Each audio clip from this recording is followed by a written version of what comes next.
بسم الله الرحمن الرحيم الحمد لله رب العالمين والصلاة والسلام على سيد الأشرف الأنبياء والمرسلين سيدنا محمد وعلى آله وأصحابه أجمعين أما بعد فأعوذ بالله من الشيطان الرجيم بسم الله الرحمن الرحيم. We concluded last week's lesson by looking at the masla or the issue whether it is permissible to visit graveyards or not. Just a quick recap of what we discussed last week. Basically, we were looking at the section regarding janaza, regarding death and burial. So we looked at various rulings with regards to what to do when a person is about to pass away. We call them muhtadar. Then after he passes away, then how to do his ghusl. Then afterwards, how to do his kafan, his shrouding. Then afterwards, how to pray the janaza salah. Then afterwards, we then went on to mention some of the rulings with regards to the grave, the qabr, two types of graves. You can dig one, is called a shiq, which is like a normal trench, or you could dig the lahad, which is more like a side wall. So we looked at all these issues last week, and then I concluded last week's lesson by touching on what is the Islamic ruling with regards to people visiting graveyards. Now initially, Rasulullah ﷺ prohibited both men and women from visiting graveyards. And it's mentioned in a hadith which can be found in Sunan al-Tirmidhi, narrated by Sulaiman bin Burayda from his father, that Rasulullah ﷺ had said, قَدْ كُنْتُ نَحَيْتُكُمْ عَنْ زِيَارَةِ الْقُبُورِ, that indeed I have prohibited you from visiting the grave, for both men and women. Now the reason why Rasulullah ﷺ initially prohibited it was because at that time many of the companions, many of the people who were believers, they were new to Islam. And at that time many of the practices which were common in pagan Makkah at that time, i.e. in terms of going to the graveyard, kissing the grave, say for example, sacrificing animals, sheep, goats, these kind of things in name of their idols, in name of a particular person. So these kind of practices and innovations were very, very common, were very, very rife in Makkah in those days. So therefore Rasulullah ﷺ said, no one, even both men and women, you're not allowed to visit graveyards. Why? Because what could happen is that you may go there with good intentions, but then you may see people doing other kind of innovations, and then you may bring it into the fold of Islam. So therefore Rasulullah ﷺ initially prohibited both men and women from visiting graveyards, and then the hadith goes on to say, afterwards Rasulullah ﷺ permitted it. He said, فَزُورُهَا, now go and visit it, فَإِنَّهَا تُذَكِّرُ الْآخِرَةِ, i.e. by visiting graveyards, it reminds you of the hereafter. And in another narration it says, فَإِنَّهَا تُذَكِّرُ الْمَوْتِ, that it reminds you of death, maut. So therefore Rasulullah ﷺ then encouraged men, and we're going to come back to the issue of women later, encourage men to visit graveyards, make it a habit, in particular on blessed days such as the day of Friday, on the days of Eidain, Eid al-Fitr, Eid al-Adha, mentioned in a famous Hanafi book called Fatawa India, that even nights such as Laylatul Qadr, the night of power, also on Laylatul Bara'ah, the 16th of Sha'ban, it's considered preferable, desirable to go and visit the grave, to go and visit those who have passed away, to go and visit the loved ones who have left this particular dunya and world on these blessed nights, on these blessed days. And another reason, another benefit, what we can gather from this hadith is that by visiting the graveyard, by visiting these places, then obviously it reminds a person of the hereafter. It reminds a person of death. It reminds a person of akhirah. So, and this is, as I mentioned last week as well, that this dunya or this world which we are living in is temporary.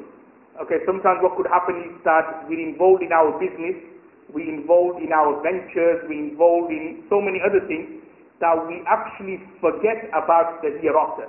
We forget about death. We just think that we're going to be here for an ever.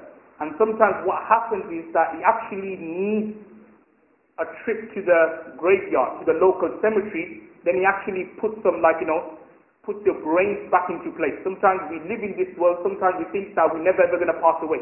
We make so many plans, we make so many organizations, we make so many ventures, we look for this kind of business deal, that business deal. We act sometimes that, we're going to be here forever and ever and ever. But sometimes it could be that Allah subhanahu wa ta'ala will test you. He may, for example, take your father away. He may take your mother away. He may take a blessed, like your son or like someone close, like your daughter away, your wife away, and then afterwards it just brings some sense into your life that, look, we're not going to be here forever. Similarly, sometimes a trip to the graveyard, you actually, sometimes it's good to just visit it. Sometimes we get this ego, we got this kibr and takabbur, this pride and arrogance. We walk around with a swagger, we walk around with, pride and so on. Sometimes it's good just for your, self-esteem that you visit the graveyard, you visit the cemetery, and then you remember that, look, one day I'll be in that particular place. I walked on this earth with a swagger, with pride and arrogance, but one day I'll be here and people will be walking over me, people will be walking past me. So sometimes it's good that you visit the graveyard. Sometimes on the weekend when you may be free, visit the local graveyard, visit the local cemetery, and you remind you of the hereafter, and then you put everything, your dunya, and what you're chasing for, you'll put everything into perspective, and you think that, no, my ultimate aim and my ultimate goal is to, obviously, please Allah subhanahu wa ta'ala, follow the sunnah, and that what you are involved in this dunya in terms of worldly issues and so on, you tend to put it to a side. So as I was saying that Rasulullah sallallahu alaihi wasallam thereafterwards he allowed men to visit graveyards, which then takes me on to the issue regarding whether it is permissible for women to visit graveyards or not. Now in the Hanafi fiqh, there are two opinions. The first opinion in the Hanafi fiqh is that it is considered makruh tahrimi, which means severely disliked for a woman to visit graveyards. And this is quite clearly mentioned in the hadith, again, which can be found in Sunan al-Tirmidhi, narrated by Abu Hurairah anhu, that Rasulullah sallallahu alaihi wasallam has said, "La'ana zawaratil qubur," which means that may Allah subhanahu wa ta'ala's curse be on those women, zawarat, who visit graves. So this hadith is quite clearly telling us that it is makruh tahrimi, severely disliked for women to visit graveyards. And that is one opinion in the Hanafi fiqh. The second opinion in the Hanafi fiqh is that it is permissible without any detestability for women to visit graveyards. So two opinions. One says that it is makruh tahrimi, severely disliked. And the second opinion in the Hanafi fiqh is that it is jaiz, it is permissible, bila karahiyah, without any detestability, without any dislike. Now there are many ahadith which actually support this particular second opinion of the Hanafi fiqh in terms of it is permissible for women to visit graveyards. I'll just mention a few ahadith. The first hadith, which can be found in the Mustadrak of Imam Hakim rahimahullah, he narrates from Sayyidina Ali radhiyallahu anhu that anna Fatimata bint al-Nabi sallallahu alayhi wa sallam كانت تزور قبر عمها حمزة كل جمعة فتصلي وتبكي عنده.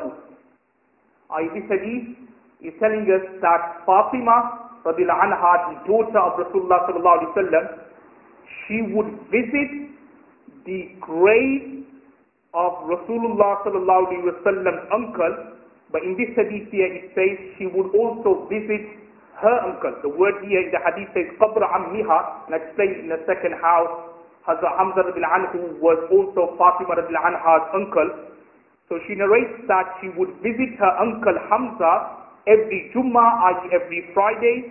She will go to the grave, but to Salli, she would do dua for him, she would supplicate to him, وَتَبْكِي إِنْدَهُ, and she would even shed a few tears in front of the grave.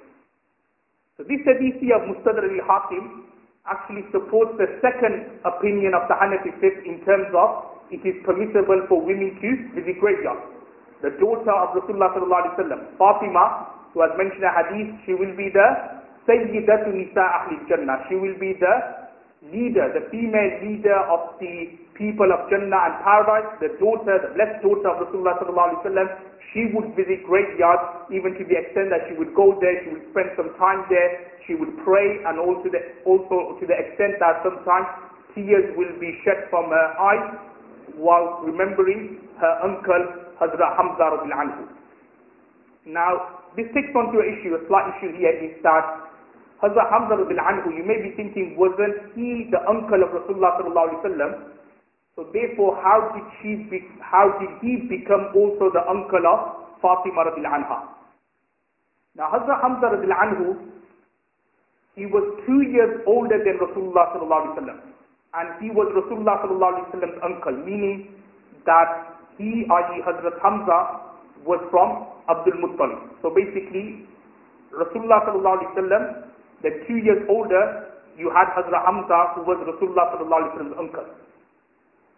Now, Hazrat Hamza radiallahu anhu, not only was he Rasulullah sallallahu alaihi wasallam's uncle, he was also Rasulullah sallallahu alaihi wasallam's foster brother. In terms of Rasulullah sallallahu alaihi wasallam and Hazrat Hamza radiallahu anhu were breastfed by the same woman, i.e. Hazrat Halima Sa'diyah radiallahu anha. So not only was Hazrat Hamza radiallahu anhu, as mentioned again in the hadith, the title of Hazrat Hamza was Asadullah wa Asadu Rasuli, the lion of Allah subhanahu wa ta'ala, due to his courage, due to his bravery. Probably a topic which we could look at some other time regarding the way he was martyred during the battle of Uhud. So he says that Hazrat Hamza radiallahu anhu, not only was he the uncle of Rasulullah sallallahu alaihi wasallam, he was the foster brother of Rasulullah sallallahu alaihi wasallam. So therefore, in the hadith, Sayyidina Ali radiallahu anhu describes that Hazrat Fatima radiallahu anha was visiting her uncle, i.e. Hazrat Hamza radiallahu anhu.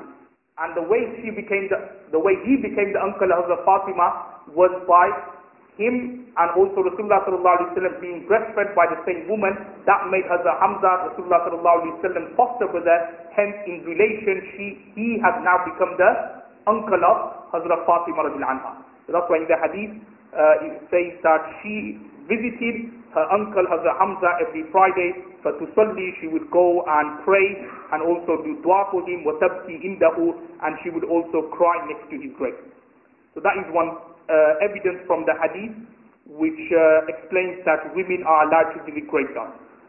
Another hadith which I'm just going to very briefly mention, again this hadith can be found in Sahih al-Bukhari, a more authentic hadith, narrated by Sayyidina Anas radiallahu anhu. Now in this hadith, again, it's a very famous hadith which talks about sabr, which talks about patience, and this is one of the topics I'll mention afterwards. Now what happened was that once Rasulullah sallallahu alaihi wasallam was passing by a grave, and there was a woman in front of this grave and she was crying. What basically happened was that this woman, she lost a young child. So obviously when you lose a young child, your young son, your young daughter, obviously parents are going to be grieved, they'll be crying, they'll be really sad. So this woman in front of the grave where she buried her young son, she was crying. You could say she was crying hysterically. So Rasulullah sallallahu alaihi wasallam walked past her and he said to her, Ittaqillah wasbiri, which means fear Allah and be patient, do sabr. Now you probably heard this hadith before, that this woman then replied by saying, oh, you, like she didn't know it was Rasulullah sallallahu alaihi wasallam, she then said that you haven't felt the difficulty or the pain which I'm going through. Now sometimes, like when you see someone, just say they lost a loved one and they're crying and you go to them, oh don't worry, just be, relax, just be patient. Sometimes in that kind of grief, you just say, oh, it's not your father passed away, you can't experience the pain or the difficulty I'm going through. Sometimes people, they react like that.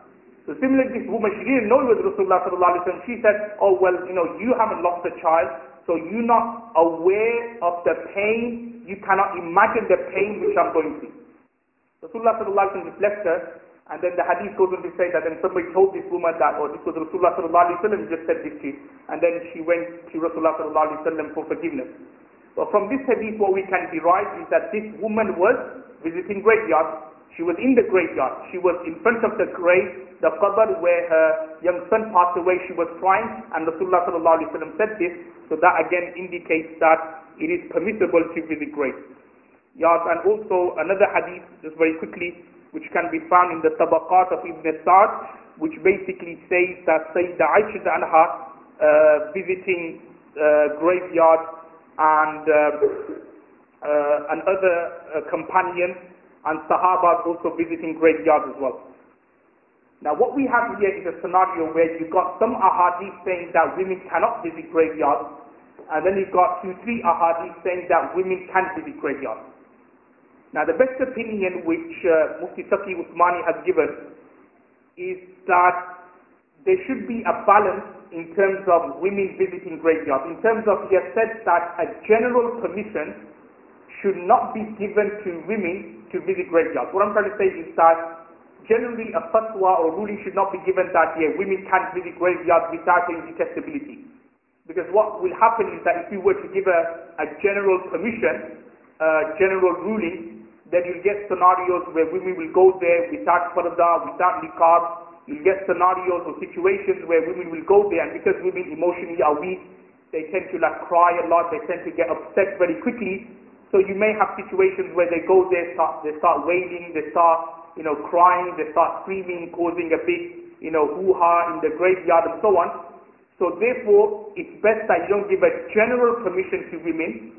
However, if there is a particular woman who does her parda, who does her niqab, who does her hijab, on top of that she will be able to control her emotion, then it will be permissible for her to visit graveyards and remember death. Because remember, remembering death is not just restricted to men. Women are also going to pass away as well. It's not like men are going to pass away and women are going to stay here in this world forever. No, women are going to pass away as well.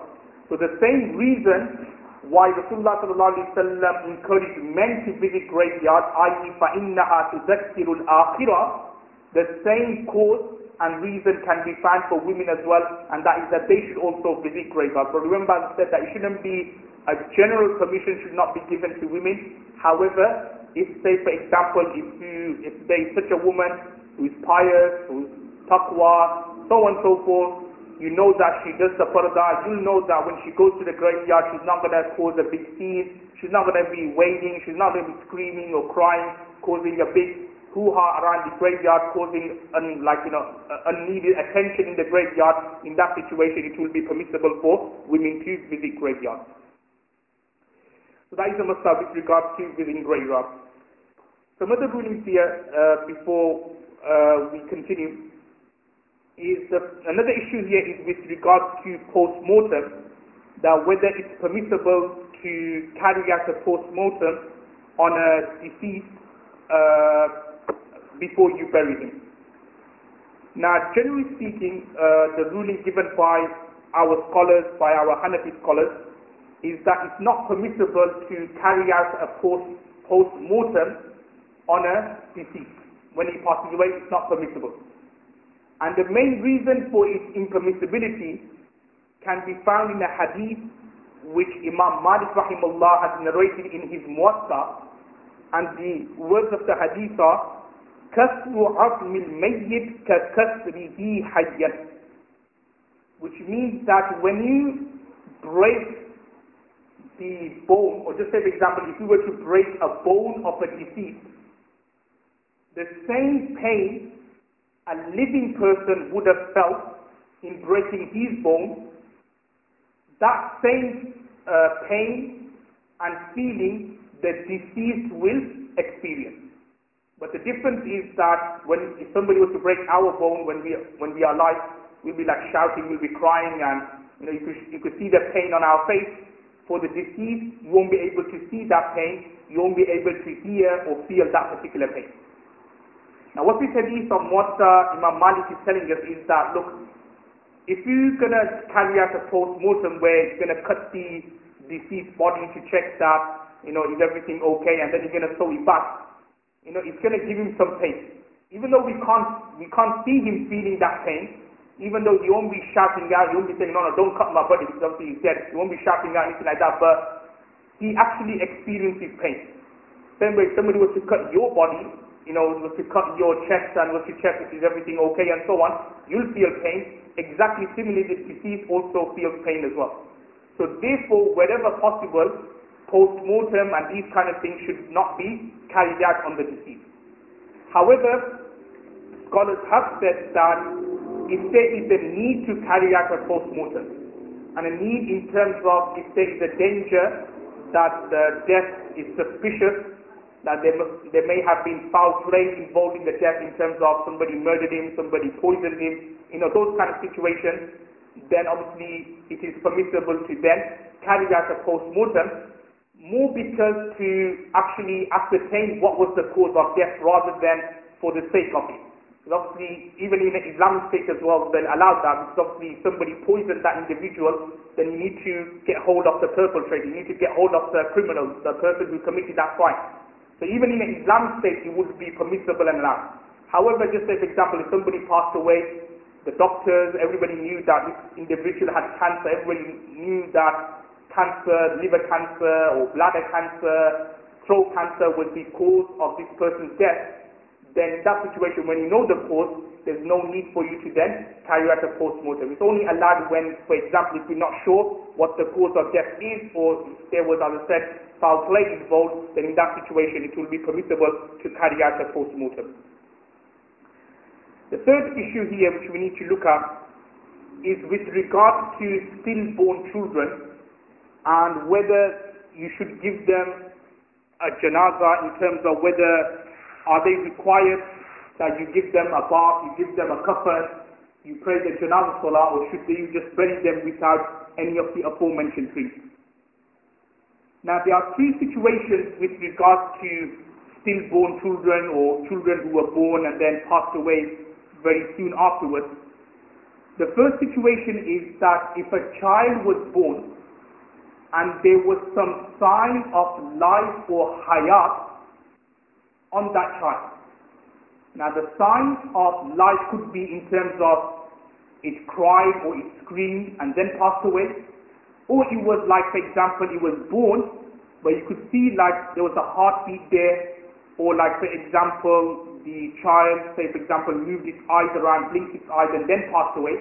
So if there was some kind of hayat on the child, then the ruling is that this child will be considered like a normal living person passing away, in terms of you will have to give this child a ghusl.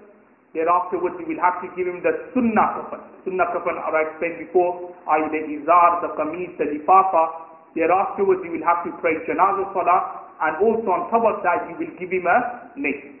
So everything, like you treat him like a normal person passing away in terms of ghusl, kafan, janazah, and also you should give him a name as well, and then you should bury him. That's the first situation. The second situation is that a child was born. So a child here means like a child in terms of its face, everything was formed, its arms, its leg, everything was formed. A child was born, but he was born without any sign of life or hayat in him. He was just born, and you could say he was born dead, but he had all the form of a child in terms of he had an arm, he had a leg, everything. Now in that situation the ruling is, now just be careful, this is where a lot of people get mixed up. The ruling is that you give him a ghusl. So give the child a ghusl. Now ghusl here means that you'll wash him, wash the child, the boy, girl, whatever he is. This is important. You will also give this child a name. You will give it a name. But there is no janazah on this child, and there is no masnoon or sunnat kafan on this child.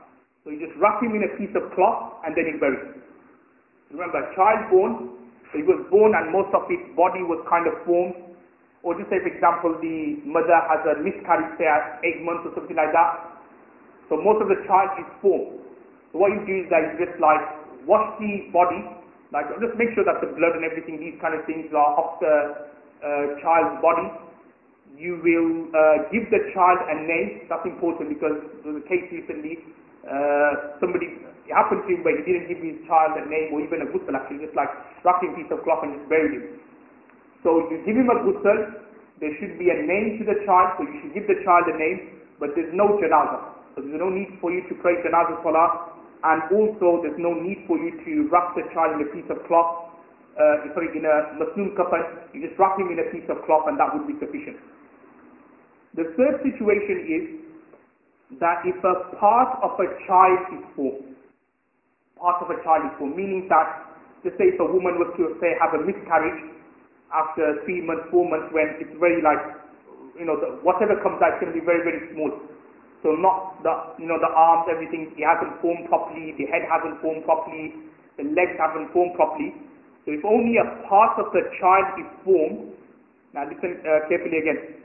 The ruling is that you will wash him, so you give him a ghusl, you will wrap him in a piece of cloth, you won't pray janazah salah, and the most preferred opinion in the Hanafi fiqh is that you give this child a name before you bury him.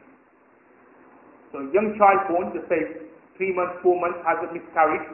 So it's like, remember, it has to be like slightly formed, okay? Not, if it's just like something small, then that's different, but slightly formed in terms of like, you could make out its head, you could make out its hands or its legs, but you haven't totally formed. So in that situation, this child, you give him a ghusl in terms of just wash the blood and these kind of things off the body. You will wrap him in a piece of cloth, so there will be no sunnah kafan in terms of izar, lifafa and qameez. You won't pray janazah salah over him, and the most preferred opinion in the Hanafi fiqh is that you should give the child a name. You should name the child and then you should bury him. So these are the 3 rulings with regards to stillborn children. A few more rulings here. Another ruling here is with regards to the janazah salah. Can it be, or can the janazah salah take place, say, in a masjid, or does it have to be done outside? Now again, there are 2 opinions in the Hanafi fiqh. One opinion is that it is severely disliked to have the janazah in the masjid, and then there's another opinion in the Hanafi fiqh where it says that it is permissible to have it in the masjid.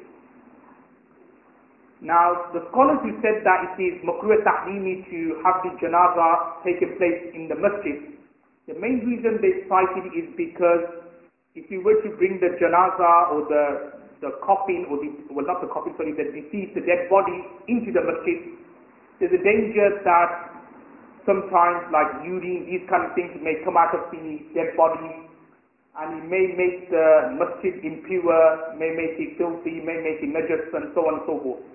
So therefore the scholars have said that look, it's best that you have it outside, have either the very least preferably to have everyone outside, even the coffin and the people outside praying the janazah, or the very, very least is at least have the coffin outside and then the people in the masjid praying the salah. However, as I was saying, that the second opinion in the Hanafi fiqh is that it's considered it's considered permissible to have the janazah in the masjid. And they said here that nowadays what happens is that because the deceased is placed in the coffin. So if you were to bring the coffin into the masjid, then just say for argument's sake, if something impure did come out of the deceased body, it's not going to it's not going to fall into the masjid anymore because it's in the coffin. And the coffin is going to hold back onto the impurity and the najas which may fall into the masjid.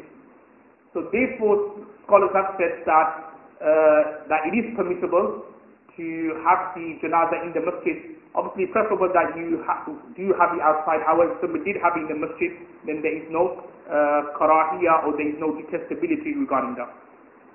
That is another issue. And another issue here, like you said, 4th issue, is with regards to a Quran khatam for the deceased. A Quran khatam for the deceased. Now, as you know, this is a very common practice according to in certain cultures, is that when somebody passes away, they do a Quran khatam. Now, when we analyze or when we look at the basis of a Quran khatam, the Quran khatam basically is that somebody or group of people, they get together, they recite Quran, and the whole purpose of reciting this Quran is Isal Sawab. Isal Sawab, again I mentioned this before, is conveying the reward or conveying the action of reciting the Quran on the deceased, which means that you're reading the Quran, and then that particular reward or reciting of the Holy Quran, that is then transferred onto the deceased. So it's as though that the deceased is getting the reward and the sawab. So we call that Isal Sawab. And obviously there's many virtues of reciting Quran, that famous hadith of Tirmidhi, that for every letter you recite of the Quran, you get 10 rewards. So if you do one Quran khatam, so many hundreds and thousands of letters in the Holy Quran, and then if you were to multiply it by 10, then that deceased will get millions and billions of reward and so on. So it's something which is very good in principle. Now the scholars have then went on to comment that nowadays the Quran khatam which we have, which takes place in various mosques and in various homes, if these three conditions are found, then it will be permissible, otherwise it will not. Now what are the three conditions? Number one is that the Quran khatam should be done with the intention to please Allah subhanahu wa ta'ala, not with the intention of having to come there or being compelled to go there because of the deceased family. Now what I'm trying to imply here is that many of these Quran khatams which do take place, there may be a scenario where a person really doesn't want to go there. And it's not because he doesn't like the individual, he's really busy, he has to go somewhere, he's got like a flight or he has to go for business somewhere. But because there's a Quran khatam on a Sunday, and if he doesn't go, then everyone's going to now start, speaking bad about him. They're going to start saying, oh well, our father passed away, you didn't come for our Quran khatam, we're not going to speak to you now forever. These kind of things. So when it is done with that intention, then that is something which is wrong. However, if somebody comes out of his own will because he wants to please Allah subhanahu wa ta'ala, then if this condition is found, then that is allowed, that is permissible. However, if somebody is going there because he has been forced to go there, because people are going to talk that, oh, this person didn't come to my father's Quran khatam, or something, or Quran Khani, what they call it nowadays. So people are going to talk about it, that's why he's going. Then if it's because of that reason, then that would not be allowed. So the first condition is that it has to be done for Allah subhanahu wa ta'ala's pleasure, Allah subhanahu wa ta'ala's happiness. The second condition which is important for the Quran khatam to be considered allowed and permissible is that those who are reciting the Quran, they are reciting the Quran properly. Properly meaning that they're not just rushing the recitation. Sometimes what happens is that, there's like a Quran khatam, so they distribute the chapters, the juz. Like, alright, you've got one chapter, you've got the second chapter. And sometimes what happens is that, they give you 2 chapters to read. And then they give you a 15-minute time limit. They say, okay, in 15 minutes, okay, we're going to do dua. So basically, in 15 minutes, they're telling you 15 minutes, you have to read 2 chapters of the Quran. Now, even if someone is a hafiz of Quran, if he's going to read it with tajweed and just decent recitation, it's going to be impossible for him to do 2 chapters of the Holy Quran in 15 minutes. So what they do in that situation is that just like quickly zoom through it, or sometimes they do is that just like skip a few pages here and there, a few rukus here and there, a few quarters up here and there, and then 15 minutes later say, yeah, I've done the Quran khatam and so on. Now obviously if people are going to mess around with it in that particular way, then this Quran khatam is not going to be allowed. So obviously Quran khatam is something encouraged, you should do it, but don't make fun out of it in terms of giving them a time limit of 15 minutes to do 2 paras. Obviously it's going to be impossible for them to do it.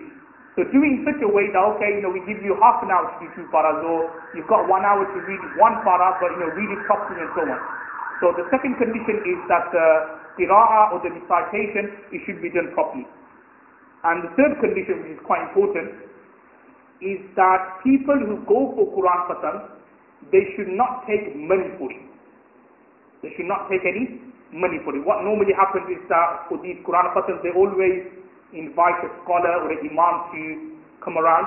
He'll probably recite a surah, or he'll probably recite, say, a chapter, and then afterwards he does dua, he does supplication, and then afterwards he takes some money for his effort of reciting one surah of the Holy Quran.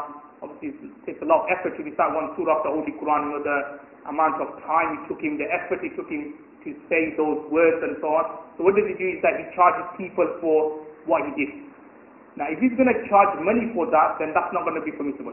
Remember, this is like this is an issue I touched on it before as well, that whether imams, can they take money for teaching and so on. So I mentioned that because of the rule and necessity in terms of teaching children how to recite the Quran. Scholars have said that it is permissible for imams and for scholars to take wages for the lectures they're giving, for the recitation, the teachings they're doing. It's permissible for them to take it. However, when it comes to Quran Khatam, it's not something which is it's not necessary. What I mean by that is, fair enough, the children's education, that's important, so you may need to hire or have an imam there who's going to teach the Quran and takes money for that, that's understandable. But something like Quran Khatam, it's not like a life and death matter, Quran Khatam and so on. So therefore, if you are hiring who's taking wages, then that kind of deceives the whole purpose of doing the Quran Khatam or the Isal Sawab for Allah subhanahu wa ta'ala. So again, what I'm saying that these three conditions are found, the Quran Khatam will be permissible. However, if any of these conditions are not found, then the Quran Khatam will not be permissible. Now I'm just going to touch on some of the issues with regards to the Janazah, then we'll then finish this particular section. Now, the issues which I'm going to touch on is mainly mentioned in the Ahadith. So I've got this Hadith book in front of me called Sunan al-Tirmidhi, so certain rulings from there, I'm just going to mention it, which obviously is beneficial for all of us. One of the rulings which I'm going to touch on firstly is with regards to whether it is permissible to ask Allah subhanahu wa ta'ala for death. Now, can we actually ask Allah subhanahu wa ta'ala that Allah grant us death and so on? Now, there are two types of ahadith regarding this issue. The first hadith tells us, hadith which can be found in Sahih al-Bukhari, Sahih Muslim, it tells us that it is impermissible for a person to ask for death. Now, you shouldn't ask for death. However, then there is another hadith of Sahih Muslim where Rasulullah sallallahu alaihi wasallam has said, "Man ahabba liqa Allah," which means that whoever wants to or whoever loves to meet Allah subhanahu wa ta'ala, ahabba Allahu liqa'ahu, Allah subhanahu wa ta'ala loves to meet him. The meaning of this hadith is that if you love Allah subhanahu wa ta'ala and you want to meet Allah, Allah wants to meet you. Now, how can you meet Allah subhanahu wa ta'ala? Just for example, like you're worshipping Allah subhanahu wa ta'ala so much that you now think to yourself that, look, the only thing left now is that I just meet Allah. Now, I've done so much worship, I've done so much ibadah, there's no need for me to stay in this dunya, in this world anymore. I want to meet Allah subhanahu wa ta'ala, I'm longing to meet Allah. So the hadith says that if a person loves to meet Allah, Allah subhanahu wa ta'ala loves to meet him. And remember, if you want to meet Allah, how are you going to meet Allah? You need to die first, then you're going to meet Allah. So this particular hadith is, telling us indirectly that it is permissible to ask and long for death. So again, we've got a scenario here where two types of ahadith. One is telling us that you can't long for death, whereas this hadith here is telling us that it is permissible to ask and to long or desire for death. Now, the interpretation or the reconciliation which is given between the two ahadith are that if somebody is longing for death because of worldly reasons, then that is something which is impermissible. That is something which is not allowed. So an example of longing for death for worldly reasons could be such as, you killed someone and now the police or someone are after you. Or just as example, you did a crime and the police are after you. So now in that situation, you think to yourself, well, if I die then I'll be freed from the police, I won't need to stand for trial, I won't go for jail. So that is like basically longing for death or asking for death because of a worldly reason. That would be considered impermissible and not allowed. However, if it's because of religious reasons, then that is considered permissible and allowed. And a religious reason could be such as if someone is fearing for his iman so much that he asks Allah subhanahu wa ta'ala for death, not because of any worldly reason, but because he fears that, look, if I was to stay in this area, or if I was to stay, in this particular place for another day, I'll doubt my iman may go away, so much fitna, so much mischief, or trial tribulations are going on. then in that situation it will be permissible for an individual to long and to desire and ask Allah subhanahu wa ta'ala for death. And this is a topic which I mentioned before as well, that a time will come, very famous hadith, Rasulullah sallallahu alaihi wasallam has said that Badiru bil a'mal, which means that hasten to do good deeds. Fitanan ka qita'il layli muslim, which means before a fitna or a mischief or a trial or a temptation comes, which will be like the dark night. Ka qita'il layli muslim, which means which will be like a piece of a dark night. Remember in Islam, when we talk about ilm or knowledge, or when you talk about Islam, that normally signifies nur and light, and evil and these kind of things signifies darkness. So Rasulullah sallallahu alaihi wasallam is telling everyone that, look, hasten to do good deeds before this time comes when the whole world will be in darkness. And then Rasulullah sallallahu alaihi wasallam goes on to say that the situation of Muslims will be such that yusbihu rajulu mu'minan wa yumsi kafiran, which means that in the morning he will be a believer, but by afternoon or by evening he will become a disbeliever.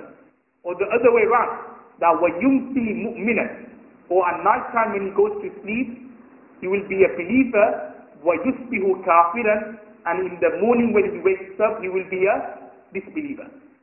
So that will be the situation of Muslims, and you could say to a certain extent it's like happening quite frequently now, where there's so much fitna and trials and tribulations around that so difficult for Muslims to remain steadfast on the Iman. That's why it's mentioned in another hadith of Sunan Abu Dawud, that a time will come where acting upon your Iman will be like holding onto hot coal. So for example, you have something hot, like a hot coal in your palm. Now you won't be able to keep it. You will try to keep it for a 2-3 seconds, but eventually you have to let it go. Why? Because if you don't, then it's going to burn your fingers, it's going to burn your hands. So eventually what will happen, you will let it go. So Rasulullah sallallahu alaihi wasallam predicted that a time will come that Iman will be so difficult to act upon, the same way it's difficult to hold on to hot coals, that similarly Iman, acting upon your Iman, being steadfast on your Iman will be equally as difficult. So as I was saying that in those situations it will be permissible to ask Allah subhanahu wa ta'ala for death and to long or to desire for death. However, if it's for worldly reasons, then this will be something which is impermissible and not allowed. We just leave it there for this week. May Allah just go feature after once instead of after the one and alhamdulillah. Any questions or?